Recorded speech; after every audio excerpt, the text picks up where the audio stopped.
I had no intention of remaining.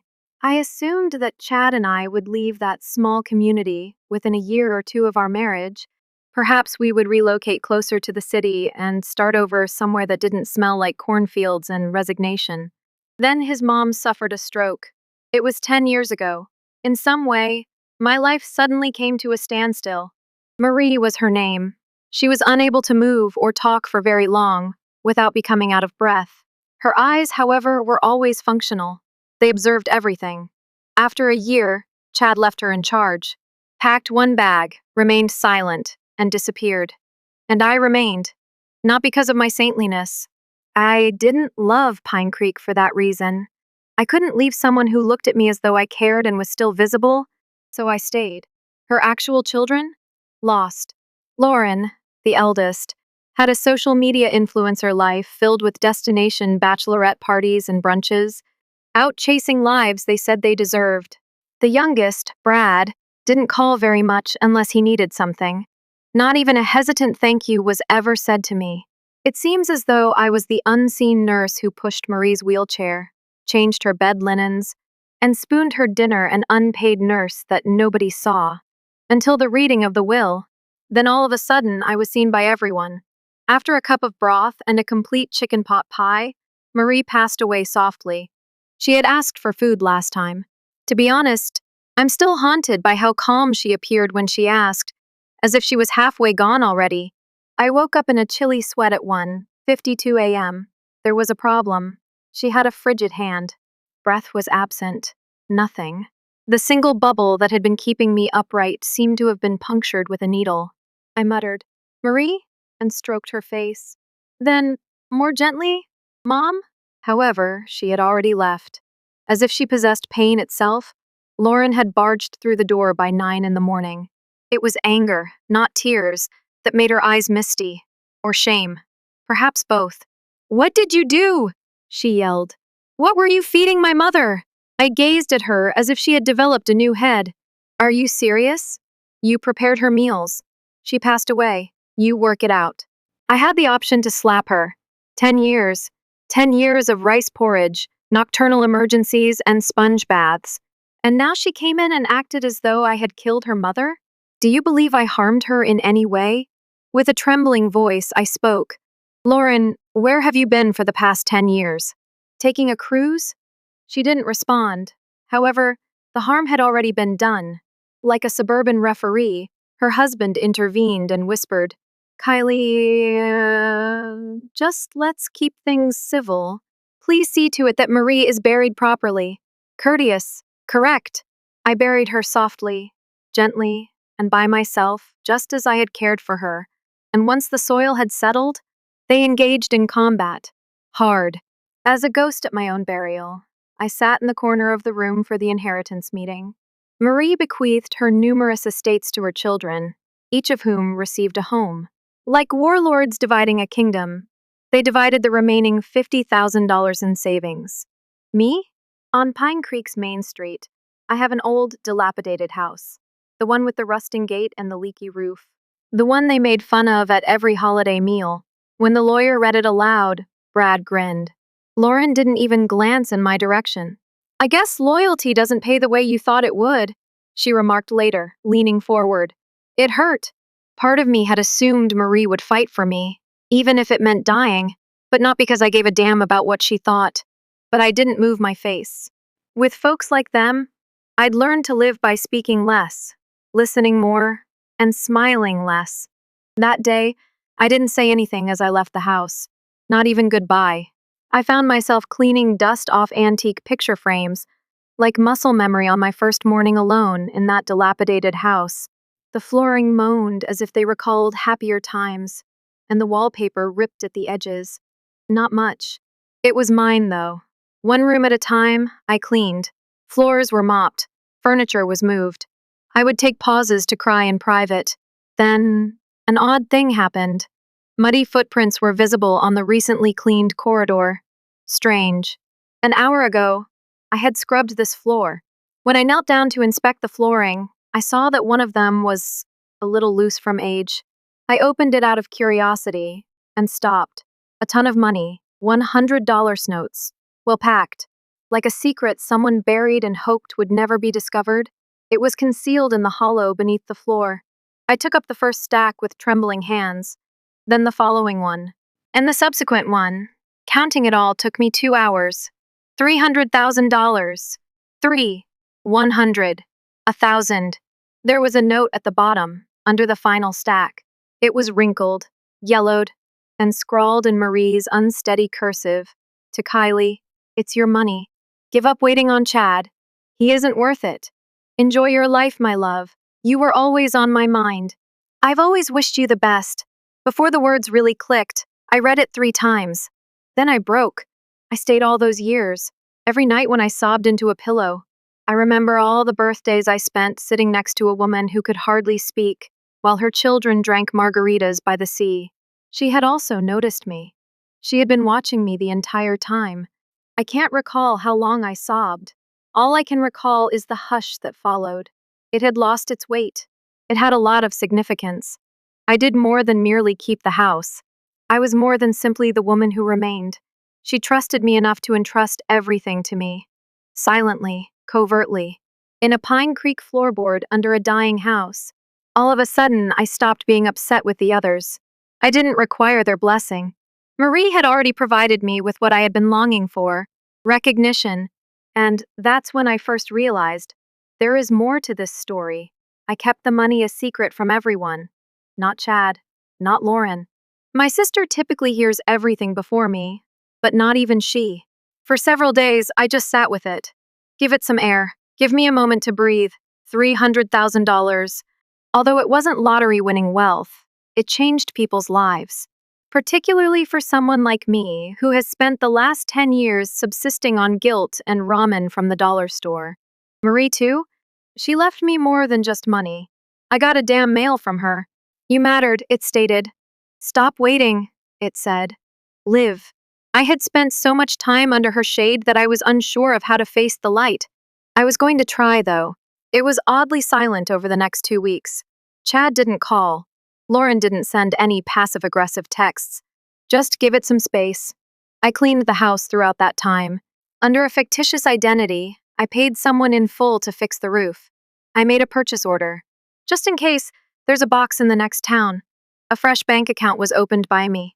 One of those secure internet ones that gave the Pentagon a lackadaisical look. Slowly and methodically, I moved every dime across a burning laptop. Even if it sounds ridiculous today, I had a gut feeling that the tranquility wasn't reliable. I've also learned to believe in my instincts, particularly after being gaslighted for 10 years in a home full of people who grinned at me as if I were the maid they couldn't quite leave. Then Chad arrived. It was a knock, not a phone or SMS. He was there when I opened the door. He constantly overdone his fragrance and smirked lazily. His once subtle "I need something" expression had turned into a mournful one. He said, "Hey," as if we were getting up from lunch. I remained motionless. He made another attempt. "Can we have a conversation?" I shut the door behind me and went outdoors. He had no intention of returning to that house. He chuckled. "Really? Will you not allow your husband to enter?" I said bluntly. "X. Remember how you filed?" He gave a slight flinch. "Oh, well, so whatever. I only wanted to apologize for the way everything came to an end." I squinted. Chad never apologized without a price tag. The pitch followed. He remarked, "I've been considering trying again. A fresh start. Me and you." I blinked. "Now? After all?" His grin wavered. "Look, I'm aware of my error. I went into a panic. However, I've evolved. Furthermore, I've heard that Marie left you something." It was there. I said nothing at all, simply gazed at him. He moved defensively. "I mean, come on. You must have earned something after 10 years of providing care, don't you? A small piece of land? Some money?" I cocked my head. "You didn't return for me then. You returned to get what you believe I have. Quiet." He didn't dispute it, and that provided me with all the information I required. Tessa called me the following day. Brad's wife is that.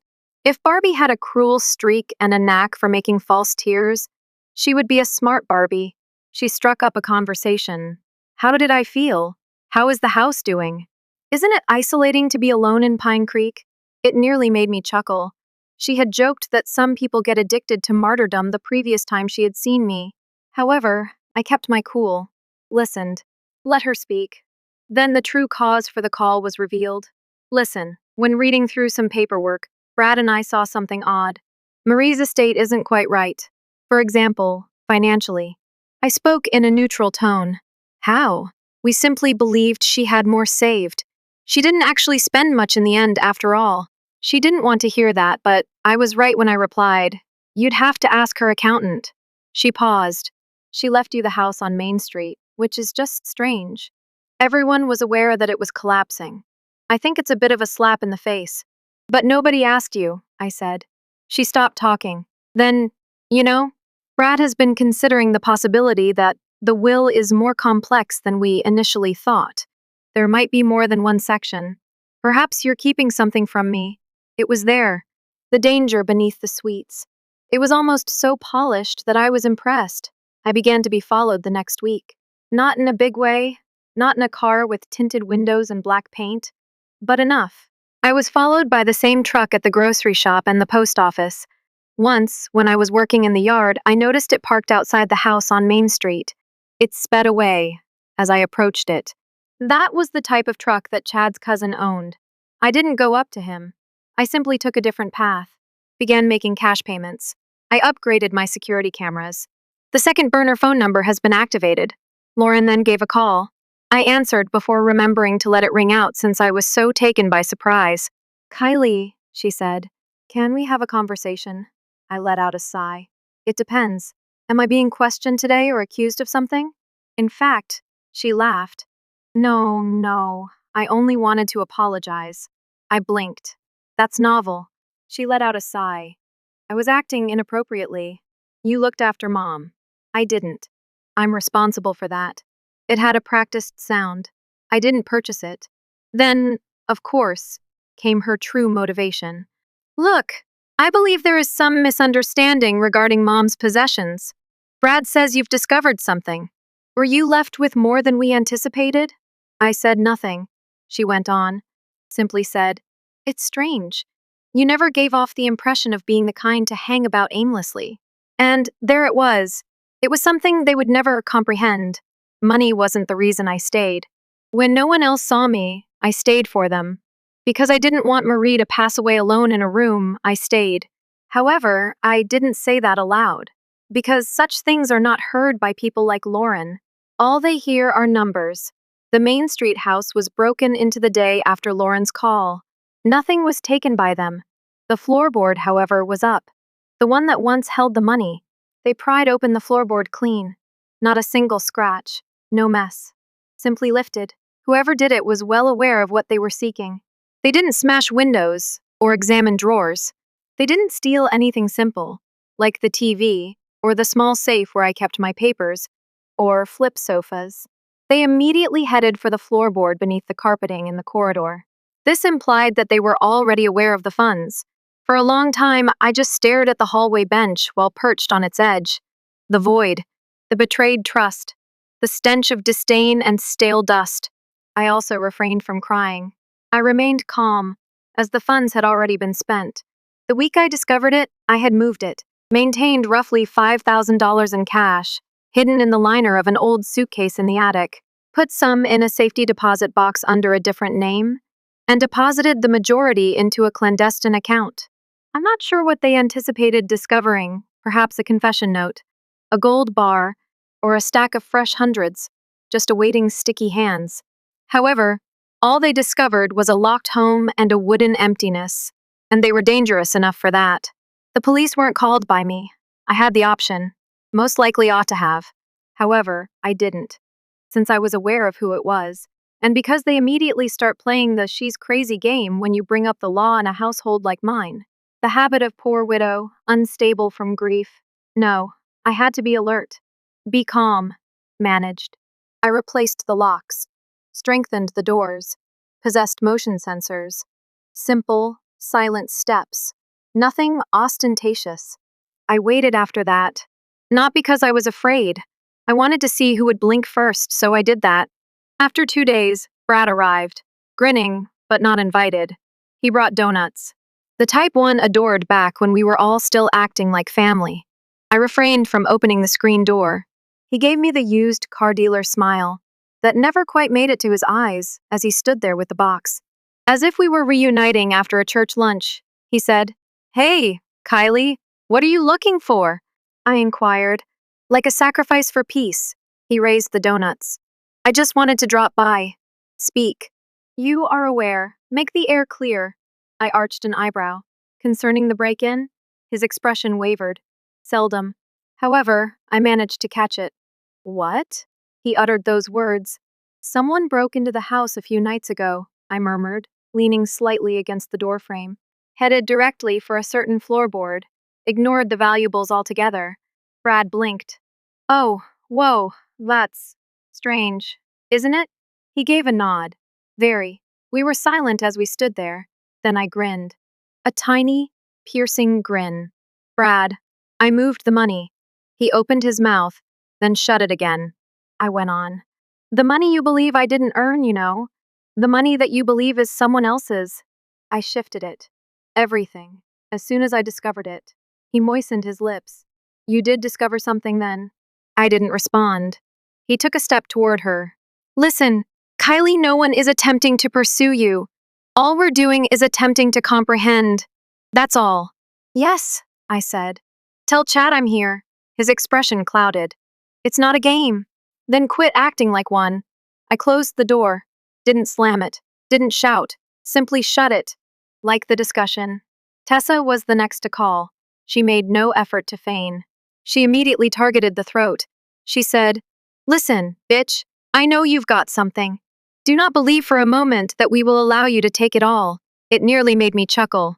"What? You believe you're smart, concealing it?" Over the past year, Marie was going crazy. We should divide whatever she left behind. In a fair manner, justly. From a woman who had never, ever changed an adult diaper. I listened to her tirade. I hung up after that. I made a lawyer's call that evening. A specialist, not just any lawyer. She was the type of woman who spoke as though every word had already been sworn in and had steel in her spine. In the next town over, we met at a diner.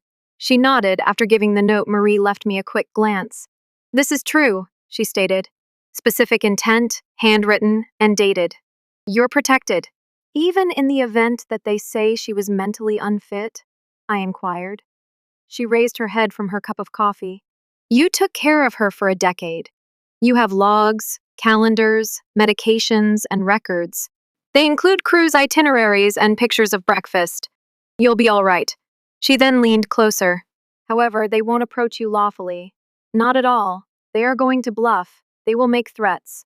However, their true goal is to intimidate you into folding." She was correct. Justice was not what they desired. They desired authority. Furthermore, I refused to provide it to them.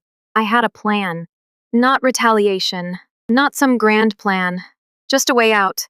I secretly sold the house on Main Street to a private buyer who made a cash payment, used a false identity, and transferred the money via a trust. Clean, legal, and undetectable.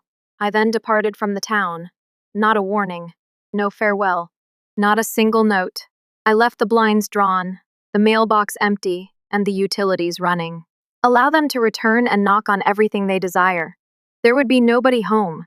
I saw Chad's number appeared on my phone once more a few weeks later. Voicemail. I didn't pay attention. Lauren comes next. Voicemail once more.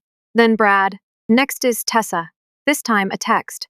"We are aware of your actions. I hope it was worthwhile." I read it, I removed it, and grinned. Since it was worthwhile. Each minute. Every slight.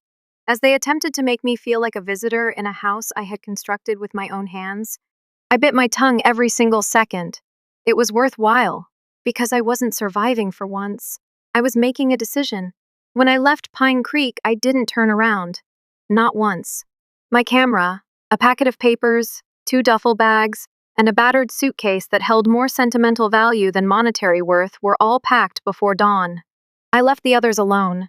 The shoddy furniture, the drapes, and the broken crockery. Either let them decay or claim them. It made no difference. I was no longer bound by that location.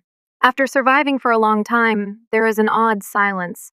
At first, it doesn't feel serene, it seems empty, as though your body is anticipating the impending strike. I cringed at phone rings for weeks, one foot on the ground while sleeping, continued to check locks twice, then three. It was a long time before I thought I was safe, and longer to think I was worthy.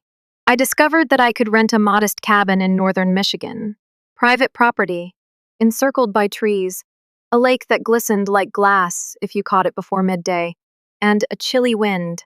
The sort of place where the sounds of others are not carried by the air. I made an upfront payment for the first 6 months. Money. I didn't provide replies, and the owner didn't ask any questions. I filled the window box with herbs, lighted cedar-scented candles, listened to music as I was cooking. I enjoyed the music. It wasn't Chad's sound, not the drowsy gospel melodies of Marie, only my. It wasn't ostentatious. It was temporary. It was mine, though. I didn't do anything most days. I scribbled a little, took pictures of my own hands holding coffee mugs, deer trails, and fog. I experienced hunger once more, the genuine type, not the what can I microwave while crying sort. I resumed my running, no headphones, just the sound of my boots on damp mud and my breathing. For the first time, I felt as though I lived inside my body, rather than dragging it along with me. I ceased expressing regret to the reflection. I stopped looking at every face in a parking lot, in hopes of seeing the woman who stayed behind, who used to know me as her, the woman who lacked the courage to depart. The spine was never seen by them. All they could see was the quiet. They were unaware that the weapon was silence. Then I received a letter one day. No address for return. I typed. It stated, "Enjoy your small getaway. Don't settle in too much. You're not as disconnected from the outside world as you believe." No signature? That's all. I spent a lot of time sitting with it. Go over it 10 times again. I committed it to memory. I then set it on fire. I remained calm, made no phone calls. Since it provided me with helpful information, they were still unable to grasp it. They believed I was hiding. I wasn't hiding, though. I was getting better. And to those who have never done it, healing appears to be a lot like quiet.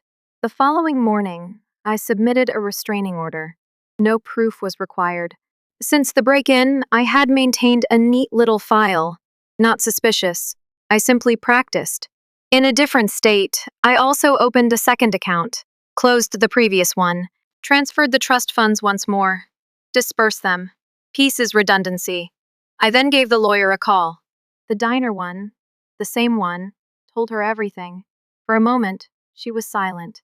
"You want me to frighten them?" she asked. I grinned, just enough to ensure they don't lose their hands.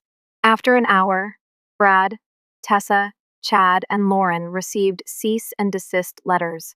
Each one has a different wording, customized to target the pressure spots that we knew would be affected. Lauren's threatening exposure for defamation. Tessa brought up CPS because she detested being monitored, not because she was unfit.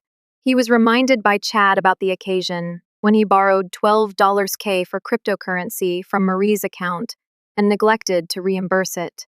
Brad's was violent and brief, not a threat, just figures, disparities in taxes, paper trails. We didn't have to use nuclear weapons, just enough to let them know that I wasn't by myself. I wasn't afraid either. Then, quiet. Not the nervous type. The type that is earned. From the girl who stayed to the woman they should have left alone, I had changed. And now that everything had really calmed down, I did something I hadn't done in more than 10 years. Cleaning up other people's mess was not part of my plan for myself. I began looking into grants, programs for small businesses, several foundations that provide financial support to women who are reconstructing their life from violence, caregiving, or both. I also wrote. I wrote, God, everything I wanted to say but didn't, concerning being the unseen one, the courteous one, the person who prepared the children's meals, while the parents conversed and sipped wine above her. How exquisitely, slowly, that woman had passed away, replaced by a person who owed no one her tenderness. I'm not claiming to be cured. That word seems too definitive. However, I'm evolving. Furthermore, becoming is messier than Lauren and anyone like her ever liked to acknowledge. since it entails acknowledging that you were never weak. In a room full of people who only applauded when you were on your knees, you were barely making it. And you stopped kneeling one day, and they became anxious. It has now been nearly a year, a complete cycle of seasons since I left the house that was never mine, at least not on paper, and packed the car in the dark. Even though I'm not required to, I still up early. It's difficult to break habits. I brew my coffee strong because it reminds me that I don't need to ask others how they like it, not because I'm exhausted. I sometimes just stand with that coffee on the porch and just be. Nobody is inquiring about my dinner. There are no whispers behind my back. Nobody is observing, criticizing, or waiting for me to make a mistake. Only trees, wind, a fox, perhaps, if I'm lucky. Calm. True peace is not what people perceive it to be. It's not spiritual hashtags or yoga getaways. It's a lot more subdued, much more untamed. It's knowing every creak, being barefoot on your own floor, and not need permission to occupy space. They never got back to me. Not at all. Brad had sent one more email. Half threat, half apology. Weak little thing. I hope you know what you've done to this family. Or something like. I didn't answer, since I was aware. I wasn't sorry either. I did not want to be deleted. I did manage to survive. Without yelling, without creating a scene, without even slamming a door, I departed. When it comes to women like that, they are clueless. Their only tactic is to combat noise with more noise. They are unsure of how to respond to silence that doesn't seek permission. I didn't change my name, buy a fancy house, or flee to Europe like in a movie. I remained near the earth, rented out a studio, began providing portraiture services. People who didn't want to be seen until they did, largely ladies and silent like me. They brought their infants, their scars, and their post-chemo hair that had grown back, as if they were still pleading with the world for their existence. They sat in front of my camera. And I returned what Marie had given me to them, gentle illumination, calm patience, a record of their presence. I still occasionally think about her. Marie. I remember how she would blink once to indicate yes and twice to indicate no, and how those tiny blinks conveyed more meaning than any of the meaningless phrases her kids ever used to say to me. She could tell she spotted me without raising her voice. She simply observed me. Finally, she did something that none of them ever dared to do. She had faith in me. In full. Silently. No strings attached. She may not have intended for me to find the money. I don't know if she realized how much of myself I was burning to keep everyone else warm, or if she assumed I would stay when Chad departed. However, I prefer to believe she was aware of my true identity. Not the martyr, not the feeble one. The one who waited, observed, made it through, then made a decision. People believe that retaliation is noisy. However, it isn't. You're taking your time getting revenge. While they rush for answers you'll never give them, it's rebuilding in silence. It's giving people room to wonder, allowing them to converse in circles in an attempt to discover the true story. Additionally, they are aware that they will never do so because the version they desire does not exist. No plan existed, no grandiose admission, no coercion. I was alone. Getting up at last. Getting out at last. I've now come to the realization that I never had to prove myself to those who simply cared about what they could take.